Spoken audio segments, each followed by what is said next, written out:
Shalom, everybody, and welcome to the Yishai Fleisher Show, broadcasting live from Judea to the world. You're a part of it wherever you are. Shalom, and welcome to the Land of Israel Network.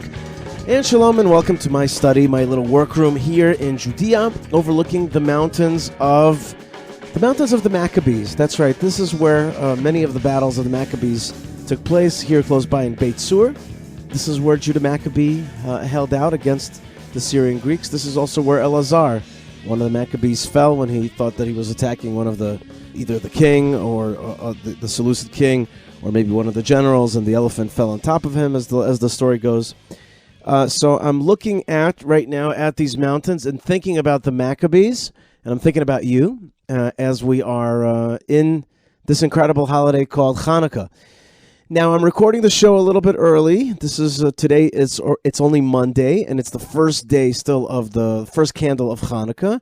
But I'm going to vacation as our family does during Hanukkah every year, and I wanted to get something out before we left and not miss the show because it's just such an important holiday and something that I wanted to really share with you. I wanted to share the feelings of this holiday with you. And right now at my desk, I've got check this out. I'm just looking at this right now. I've got a casing of a explosive grenade called the M203, part of something called a grenade launcher from the bottom of an M16 or different other ways that it can be shot. I have one of these casings that I took back from the Army. And guess what the weird thing about this casing is that a tea light, a so-called tea light, fits right into this casing. I got this casing right now, and a tea light's there, and I got one candle lit. This is not for the halachic purposes. This is just to remind me that it's Hanukkah. And right behind it, I have a paper cutout that was given to me by some German tourists. It's a Star of David, and the menorah is within it. And it's kind of, the candle is lit, and its light is glowing onto this Star of David with the menorah in it, and it's giving a shadow behind it of just a larger version of its same cutout. And it faces underneath this window on these Judean mountains, and I can feel the presence of the Maccabees and the battles here, and I can also feel you hearing me wherever you are right now. And altogether, it just gives me this feeling like, wow, this holiday of Hanukkah. Do we understand the full weight of it? And I said something to my wife Malkah, and she said to me, this is surprising to her a little bit. And I was like surprised that she was surprised. She said I should write it up, but I'm going to tell it to you on this show. And that is really Hanukkah, all that stuff that I was describing, I was getting to this point. Hanukkah is the ultimate independence holiday. It's the ultimate Yom HaAtzmaut. We have a Yom HaAtzmaut in our time, but Hanukkah is the ultimate Yom HaAtzmaut. And that's because while we have today independence, we also have a lot of haters and enemies that live within our borders, and we also do not have a temple. But Hanukkah reflects all three aspects: independence, political independence, a land that is no longer filled with the enemies because the Maccabees either killed or got rid of or converted their enemies. In various ways they dealt with them. And number three, they had a temple. And please do not fall for the misnomer that somehow the Maccabees did it in a few months and the whole thing is over. It was a 25, 30-year battle, incredibly bloody, incredibly challenging, incredibly also a fight with the Jews. Meaning to say, it was on some level also a civil war. So that's not a simple thing to swallow, especially in modern sensibilities. It's like, wow, you can't have a civil war. You know, we've got the Begin doctrine, I'll never shoot at a fellow Jew. And maybe that's right, but that's not Hanukkah. Okay?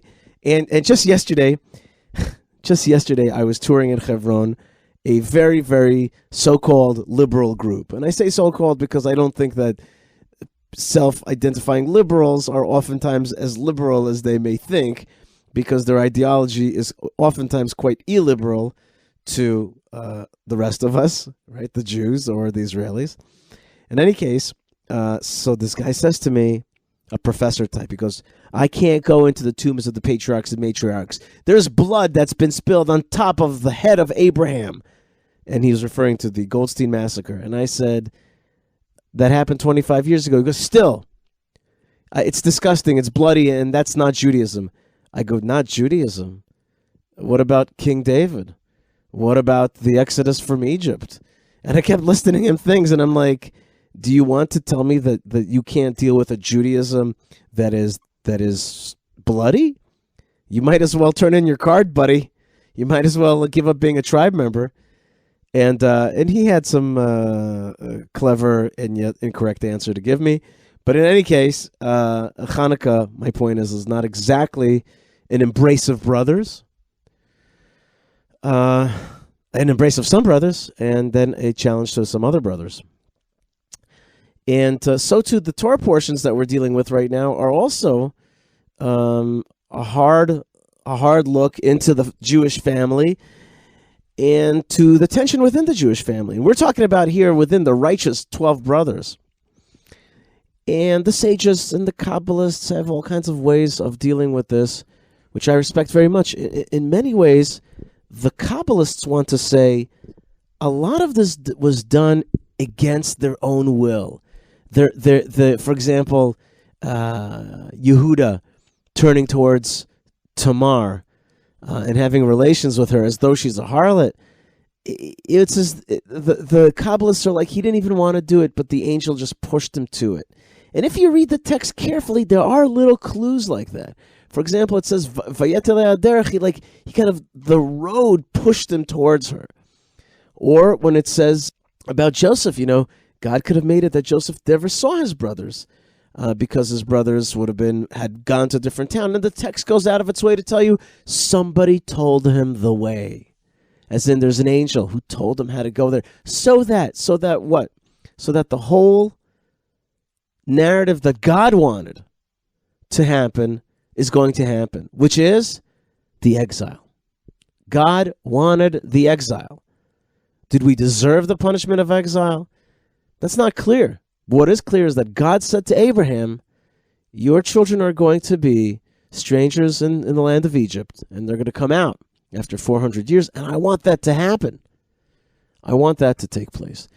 So we are exiled through this process that we're in these two Torah portions. And really, in my last show, which was this airport show, where I wasn't feeling good. And thank you so many friends for writing me well wishes. I really do appreciate it very much. But I was in a funky situation there. It wasn't very lit, and I wasn't feeling good, and I hadn't had as much time to prepare as I would have liked. I forgot to say a few things that really matter to me, and one of them is that to understand that Torah portion of Vayeshev is really all about the beginning of exile, the beginning of the exile that's going to take us through the rest of the Torah, right? The Jewish people through the rest of the 5 books of Moses are going to be either in the Egyptian exile or in the Sinai desert or right on the edge of coming to the land of Israel, but never quite making it. As opposed to that is Hanukkah. Hanukkah is a land of Israel holiday. It's never about exile. It's actually about incursion, about foreign nations entering our land and our soil. After already there was a second temple. And the rule of great nations over the land of Israel. That's very different. That's very different than the Jewish people in exile. And I've written about this, and I think it's very important to understand that there's a different modality between a Jew living in the diaspora, where he or she is given to the host community, to the host body, and we have to be appreciative and subservient to the host body, as opposed to our nation on our land, but having to sometimes push back on foreign influences, incursions into our land, or foreign entities still in our land. The book of Joshua is all about getting rid of all these foreign entities that are in the land. And so too today, it is not politically correct to say that we've got entities in the land that we got to get rid of, but that's part of the biblical story. And Hanukkah is about cleansing the land from foreign influences, foreign ideas, foreign peoples, foreign gods, foreign ways to serve in the temple, and attraction to those foreign things that are in the land. So That's what Hanukkah is about, as opposed to our Torah portion. So in some way, we're like at cross currents, right? There's the cross current of we're learning in the Torah portions about the exile and about going down into Egypt and about accepting God's decree that the Jewish people will go into exile, while Hanukkah is much more about exiling, getting rid of the stuff that's in the land and purifying it.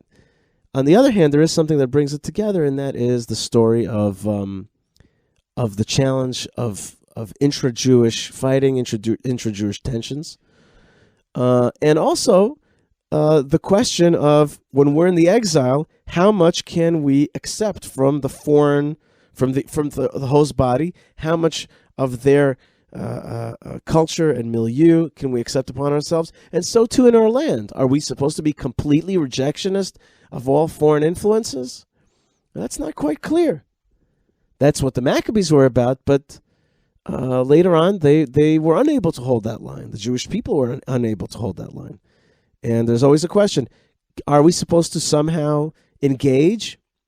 On the one hand, the answer seems obvious, yes. On the other hand, no, we're supposed to be a nation that dwells alone. And I even found a famous Talmudic passage where Rabbi Shimon Bar Yochai is speaking very badly about the Romans, the folks that come after the Greeks. And he says everything that they do is for profit and for their own self, and for their own self-aggrandizement. As opposed to Rabbi Yehuda Bar Ilai, who had a different take altogether. And he said, no, this nation has, these Romans, they have incredible things that they do. Look at the infrastructure that they build. It's just amazing. And they've brought culture to the world. We owe them something. And Rabbi Yehuda Bar Ilai and Rabbi Shimon Bar Yochai are totally at cross currents. Which one is right? Well, history shows, right? No, history does not show. Both of them are highly respected rabbis. Rabbi Shimon Bar Yochai is, of course, the author of the Kabbalah, and Rabbi Yehuda Bar Ilai is the most quoted rabbi in the Mishnah. His psaks are the most quoted halachic decisions in the Mishnah. So which one is right? The Romans are an amazing people, and their culture is something to be admired, or they're to be completely rejected. Maybe the answer lies in the difference between the revealed Torah, which is the Mishnah, and the Kabbalah, which is the hidden Torah. Maybe on the level, let's not call it superficial, but on a more, no, definitely not superficial, on a more this worldly practical level, surely there is what to learn from the Romans. But on the deep, deep connection that a Jewish person has to God, that is a Buberian, like a Buber way of thinking, which is I, thou. It's me and you, God, and it's our secret way, which is certainly in the worship of God. There is no Romanness. In the ways of life, there is an appreciation for the Roman way. But in the service of God, there is not. I think that is a deep answer. And all of us, we have to serve God in the true way of the Torah. But then, and that's the Kol Yaakov, the voice of Jacob. But in the way that we engage this world, we have to shop at Amazon and go to college and get a job or know how to, not everybody that has a job goes to college. Some of the great, business people in this world, but they know how to engage this world. So the hands are the hands of Esav. So that is, I think, some of the tensions that underlie this holiday. But still, though, the main point that I want to get across is the great day of independence, where our political body is independent, our land is free from influences that are rejectionist of the land of the people of Israel, the land of Israel, and there's a temple in Jerusalem. That's the full independence, and that's what Hanukkah is. And that's what I want you to consider when you're lighting the Hanukkah candles, which is full independence. Not rejection necessarily of everything Greco-Roman. Not necessary. Don't go too far. But in terms of our Jewish independence in the land of Israel, that's what Hanukkah is. It is a total victory. And that is, as my mother put it to me, that is their message for the generations. That is their legacy for the generations, that they were able to achieve that. And a lot of people poo-poo it and say, hey, but it didn't last, and they became themselves Hellenists. Forget that for a second. Just remember their heritage, their legacy, what they brought into this world, the vision that they brought into this world. So that's the Maccabees, and we are asked to be Maccabees, and there's a power to be a Maccabee. By the way, today on Twitter, I got to put up two, just, there are things that you put up from time to time that are just good, and then there are things that you put up that are just fabulous. And what I got to put up was two things. One is the lighting of Hanukkah on top of Marat HaMachpelah with a video taken by a drone by the army, and it's nighttime footage, and you just see the whole Marat HaMachpelah, the Tomb of the Fathers and Mothers, lit up in the light that it's supposed to be. Just gorgeous. Just blew me away. And you have to see it, and it's on my Facebook and my Twitter. And the other thing was this tweet by an American Jewish astronaut named Jessica Meir. So, two things about her name. Before I tell you what her name's about, she's got this tweet. So she's an astronaut, and she's up at the International Space Station. She's a shaliach there from NASA, right? And she tweeted a picture that has now, at this point, been liked. It's being retweeted over 3,000 times now and liked 16,000 times. But it's basically a picture of her at the the part of the space station that has a lot of windows that you could look out into space. They're like Vista Point there. And you just see her feet over a beautiful blue earth. Her feet are kind of dangling, and it's her feet with socks on them. And the socks are Hanukkah socks. They have a menorah, and they have a Star of David. And she has her feet a little bit crossed, and it's just right over the background is this big blue earth with clouds. And she writes, "Happy Hanukkah to all those who celebrate it here on Earth. Celebrate it on Earth. Happy Hanukkah from the International Space Station and NASA." Wow. I mean, she thought of taking those socks with her to celebrate Hanukkah down the line. That's a mind blower. That's just awesome. And I, of course, retweeted that. Jessica is the male form of Jessica is Jesse. Jesse is the English way of saying Yishai. And Meir, or Meir, is from the word la'ir, to light up.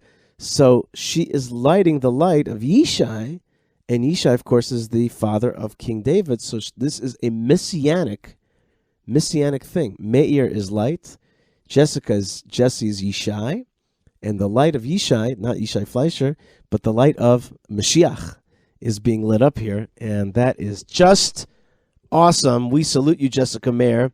I salute you. I think you're just amazing and awesome and really a cool lady. She's got 128,000 followers on Twitter. I urge you to do that as well. So happy Hanukkah, my friends. And also I'm getting happy Hanukkah from the United Arab Emirates, which is really neat stuff. It's great to hear from our Arab brothers and sisters in the region that really they are calling it out loud. And this is the moment of social media, that social media shines. Social media has a way of not shining. But this is shining to me, that Arabs around the region are saying, we are with you, Israel. We stand with you, Israel, and they are doing it loudly. And it is beautiful. And I just want to urge my brother Hassan Sajwani to keep lighting it up. He is awesome. He is awesome, and there are many more Arabs out there.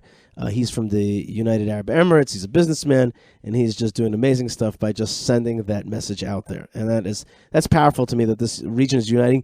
And about Hanukkah, right? When the Gentiles promote Hanukkah, that is also Messianic times. Because Hanukkah is, it's not the tolerant holiday.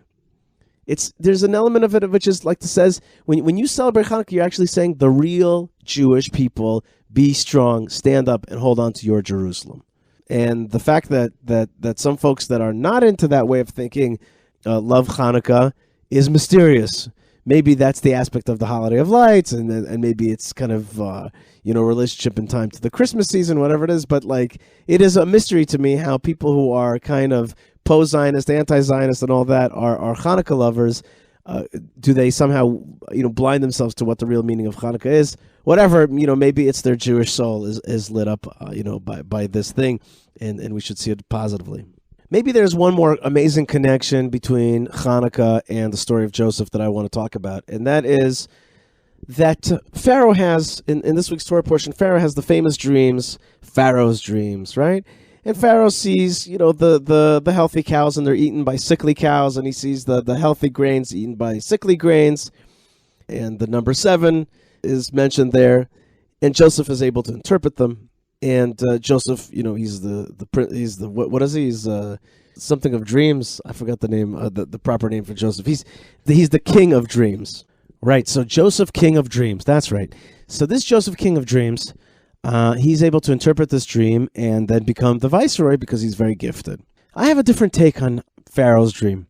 Pharaoh dreams about cows being swallowed, right? Good cows being swallowed. Maybe the cows, as we know that Joseph is represented by the bull, maybe the cows that Pharaoh really dreams of is actually the children of Israel. And he says, the children of Israel are going to come down into Egypt, and we, an inferior culture, Egypt, will swallow up the culture of Joseph and his brothers. And then there's also the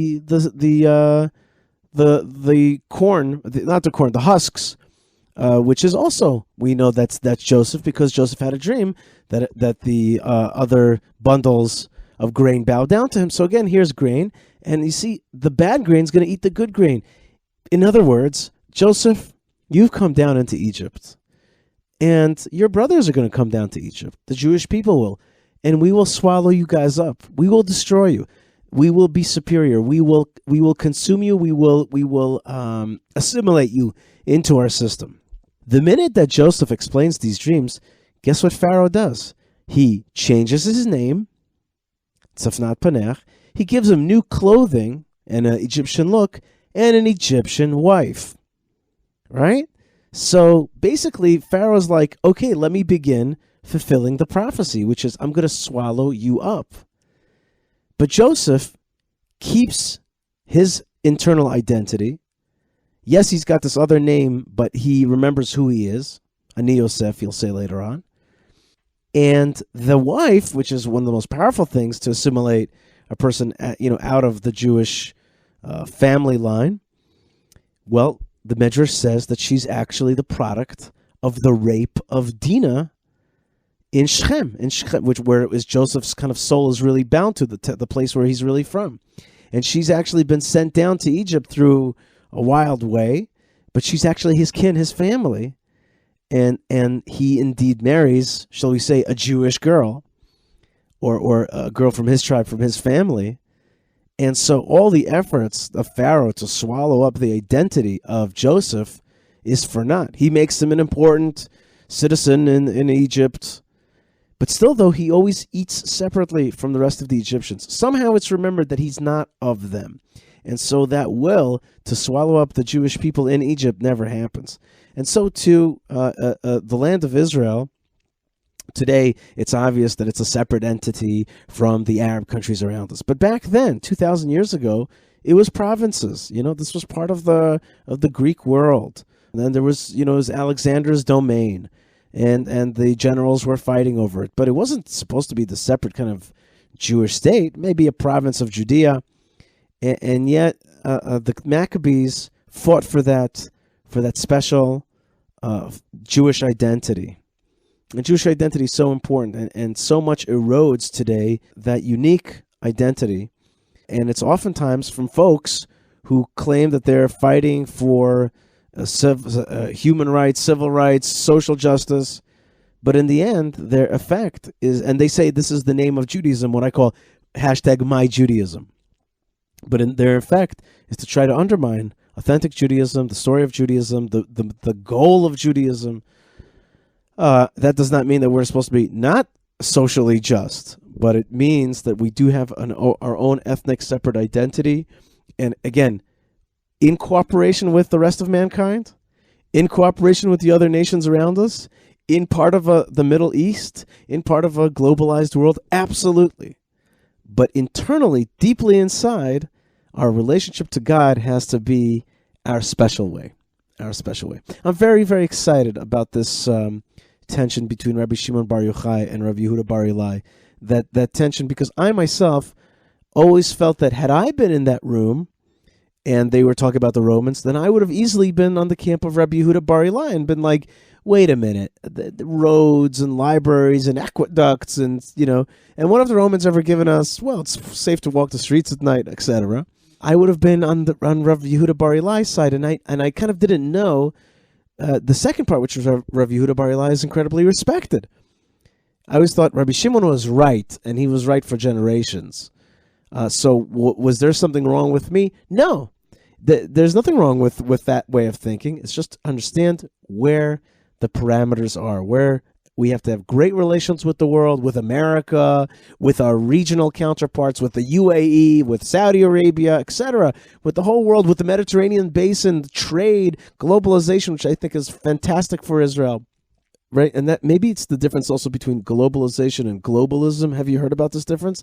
On the one hand, international trade, international relations, the quickening of all these things, a good thing, but that doesn't mean there should be one world government, right? Don't think that just because there's international trade, there should be one government that rules all of us as one mankind. No, so keep. And they distinguish between internet and between globalism and globalization. I forgot which one is which, but you understand the point, which is one is meant to be a more conductive world of trade and relations, and one is supposed to erase ethnic and religious and linguistic and financial identities.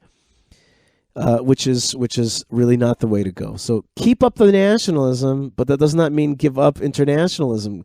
Enjoy internationalism, but don't necessarily give up nationalism. The internationalist nationalist. Is that interesting? Is that an interesting combination of words? The internationalist nationalist? Because I came up with a phrase, the rationalist nationalist. In any case, friends, there will be more part of the Yishai show coming up. I hope that I'll be able to record with Malkah from an undisclosed location in the desert and send it and add it to this part of the show. I want to wish you a happy, happy Hanukkah, filled with light and filled with strength. Feel the light of the Maccabees, the light of incredible, unexplainable courage in the face of impossible odds.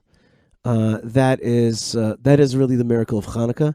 And as Rabbi Chaim Richman once said to me, the real miracle of Hanukkah is that there was a family who was willing to stand up. And that's what we have to be today as well, the Maccabees in every single one of our lives, for self-attainment, self-fulfillment, but certainly for national fulfillment, to stand up and be that Maccabee. All right, folks, more great stuff is on the way on the Yishai Fleisher Show, Land of Israel Network, Yishai at thelandofisrael.com. God bless you wherever you are. Stay tuned. We'll be right back with Malkah, hopefully from an undisclosed location in the deep, beautiful desert of the land of Israel. God bless you guys, and shalom.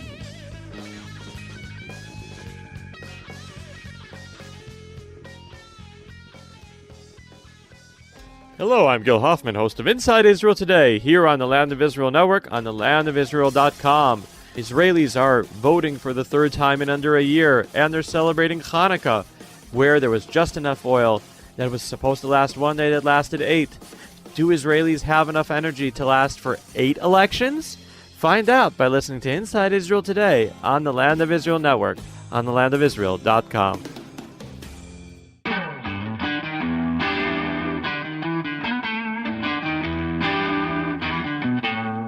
All right, folks, you are listening to the Yishai Fleisher Show, and we are now broadcasting from our car somewhere down in the deep Negev. And we are actually a few kilometers away from the beautiful, small desert city of Mitzpeh Ramon, which is right on the edge of the Ramon crater. And I'm here with our beloved Malkah Fleisher. Malkah, welcome to the show. Thanks, Yishai. We're in the car, and I smell like smoke and meat. And I'm looking at our Hanukkah, which I bought at Rami Levy grocery store, which is encased in like this thin glass and metal case so that the winds will not blow out our candles that are outside of our tent, which is an air-conditioned tent, I won't lie. because it is way cold out here in the Negev desert. Even though it's the Negev desert and you think of the desert as a hot place, at night it's really quite cold. So we are glamping. That's right, we're glamping. But also, by the way, today wasn't even that hot. Today was actually a kind of cold day. And we went to the alpaca farm, and followed by a small, like a small private planetarium, which was an interesting thing. Yesterday we did a beautiful, amazing hike in the land of Israel. And this is something that Malkah and I, this is something that you and I do every year, really. It's something that I thought was always important, which is vacationing on Hanukkah. The kids are off of school on Hanukkah, and it's really a great time to meet the land of Israel and to get back to nature, get back to kind of being, like, for me, the last few days, I cannot believe how many people have tried to reach me, and I've just been like, look, I'm on vacation. I'm not even telling them I can't be reached. I'm just like, I just don't respond that much, and have just lowered my social media a little bit, but like just back to nature, back to family, back to Hanukkah, back to like what it's all about. And I personally always say to you, Malkah, right, like the greatest gift you could give me is just some vacation time, right? That's the best thing we could do. I love to be with the kids, and I love to be with you. Aw, well, I love to be with you too. And this has been a really fun time. We did a lot of stuff. We went camping with friends that we've been camping now with several times. I don't know how many times. How many has it been? But we found some friends who our kids are friends with their kids. And we go camping with them, usually Hanukkah time.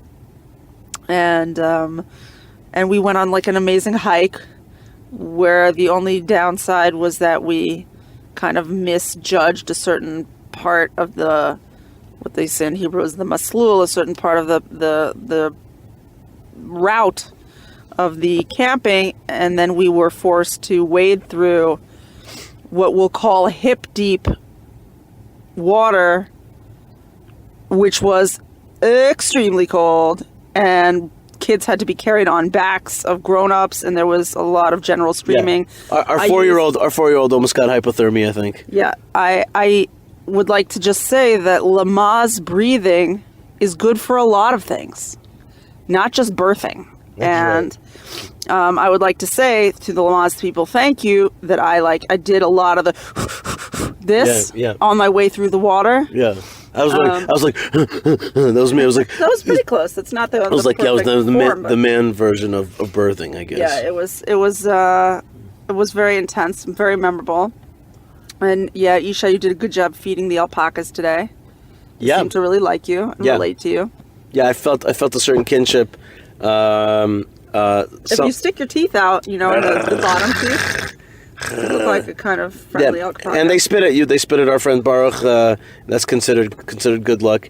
But what can I tell you, folks? Just it's so great to get out to nature. It's so great to light a fire. We've lit a fire every single night and barbecued on beautiful Traeger grills.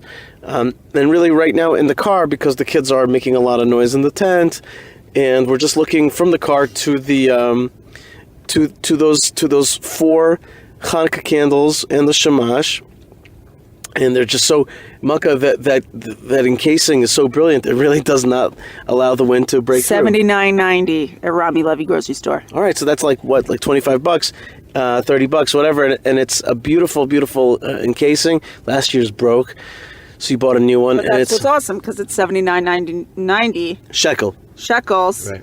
And then you're just like, okay.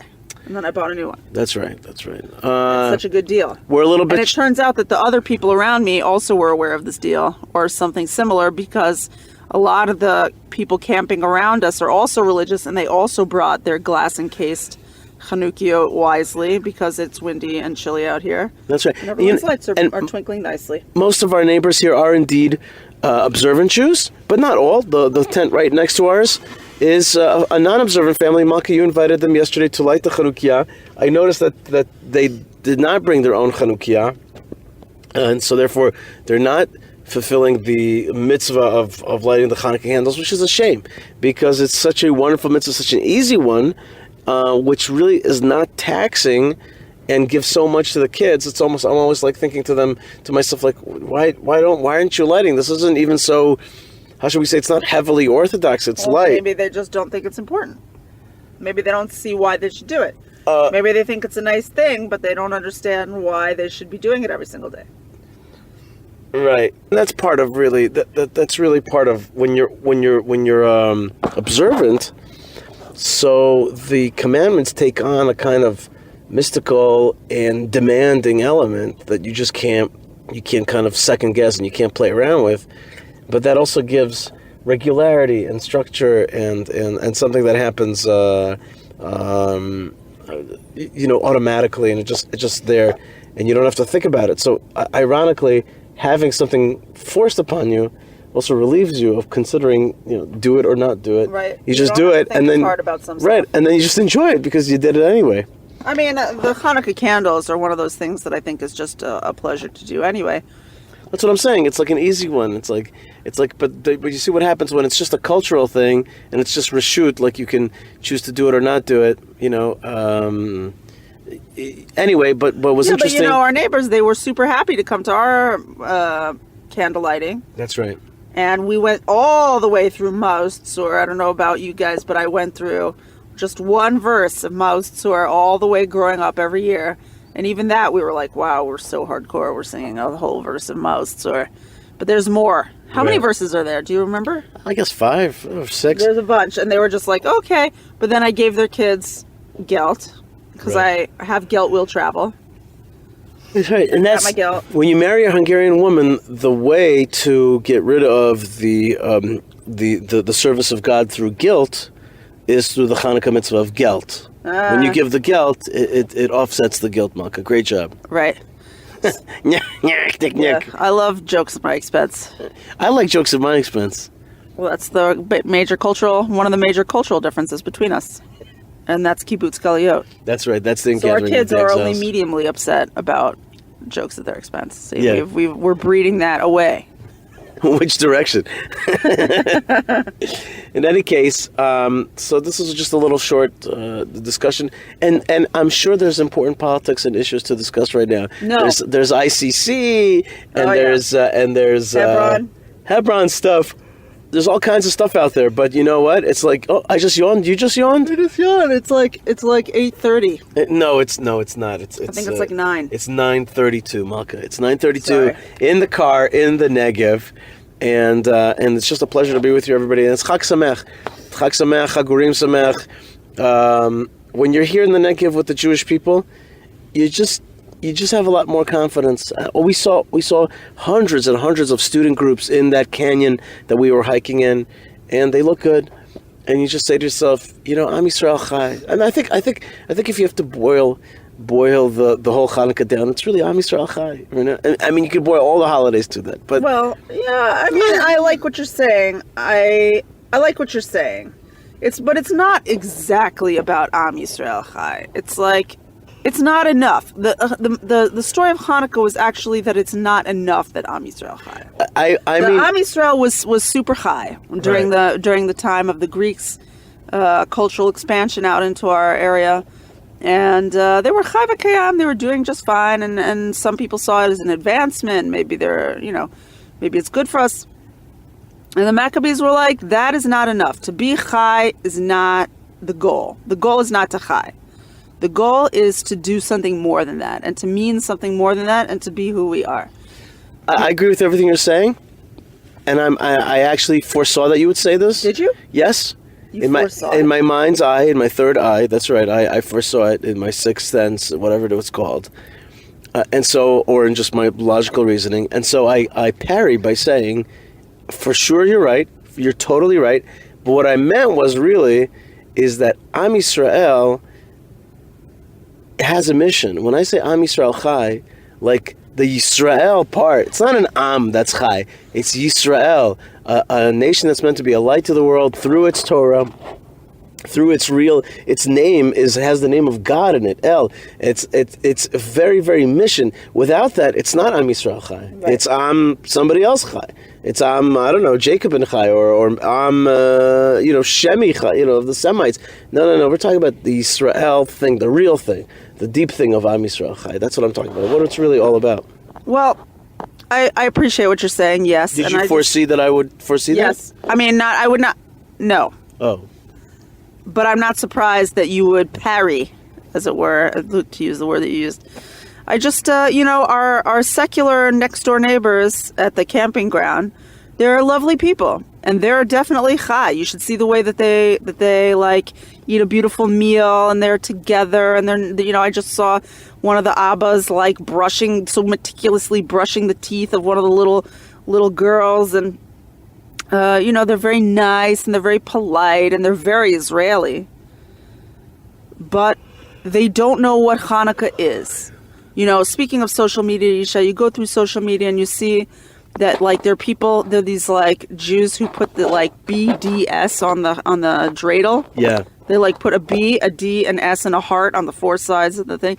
And they're like BDS. I'm just like, you don't know what Hanukkah is. And you don't know who the Maccabees were, and you don't know what we're doing here. You don't know why we're celebrating this holiday. You don't know who you are even. And that's like the tip of the iceberg of it. I love Am Yisrael, and I love the secular Jews, and I believe in the long game. So I don't like get freaked out necessarily by the fact that Israel seems to have such a long way to go when it comes to regaining our culture after all this time. But at the same time, like, I understand that we do have a long way to go, and the Maccabees, they went militant on it. And some people have a different, way of doing it. The Lubavitcher Rebbe, for example, would not go militant, right? His idea was not like slaughter the secular people, you know what I mean? His idea was like inspire the secular people and get them to love the Torah. And these are like the issues that we're dealing with today, is that the Jewish people really do have to wake up to their identity. They ought to, for their own good, for the world's good, for Hashem's good. Malkah, there are 4 Hanukkah candles, and that means we're either halfway done, or the glass is half full, or it's half empty. It's almost halfway over, or we're only just getting to the real great point of Hanukkah, which is the 8th day. And we light one and we add one every day. But there was another Rabbi Shammai, right, who said, no, let's start with 8 and then go down one until there's just one little light. And there's something I like about that, which is like, and that's not the way we do it, but like the idea is like, until we know that there's only one, right? There's all these forces, there's all these things, and all these wars, and there's great things, but it all goes down until you remember it's only one Hashem, right? One is Hashem. In heaven and the earth. And the heaven and the earth. And I want to thank everybody for being with us. I want to thank Ben Bresky, Moshe Herman, and Tabitha for getting this show out to the world. I want to thank the Land of Israel Network for being so wonderful. I also bumped into Joel Guberman from the Tchelet people today here in Mitzberma. Nice. So I just want to mention the True Blue, like we saw the alpaca wool, but alpaca wool. I wonder if you can make a tzitzis with the alpaca wool. Why not? Yeah. It might be a little too soft. I don't know. Squishy. But you could dye it True Blue and get the Tchelet on it. So that's TEKHELET.com. That's Tchelet. That's one of our sponsors and friends, and many other great folks, and of course the good folks in Hebron, where they're doing great Hanukkah lighting with all kinds of important people. Check out my Facebook page. You'll see a fabulous, and Twitter, fabulous video of a Chanukiah at the very top of Marat Machpelah. I want to bless you guys wherever you are with an awesome rest of Hanukkah. Lots of light for your household, for your family, for the light of meaning.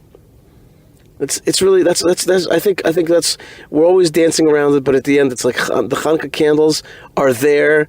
They're a tool to find meaning, and I really want to bless you. And I know you as parents and grandparents and as folks out there, you want to find meaning in this holiday. May Hashem give you that insight. Look at that Chanukiah, look at those candles, and just be like, yes, feel that meaning. And be able to pass that meaning on through the generations. All right, folks, more great stuff is on the way. God bless you, and also Shabbat Shalom. Shabbat Shalom from the Land of Israel. Happy Hanukkah. Happy Hanukkah.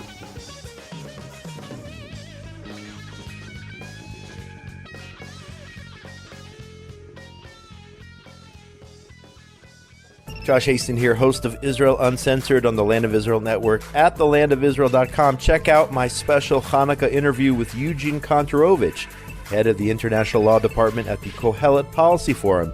He talks about the International Criminal Court's decision to investigate Israel for alleged war crimes in Judea and Samaria. You can't let Jews build here or there because all of these things were said to be triggers for an ICC investigation. And nonetheless, the ICC investigation is coming anyway. Kantorovich says that while the ruling is simply political, it could be a blessing in disguise. Listen to find out why. Happy Hanukkah to all of our listeners.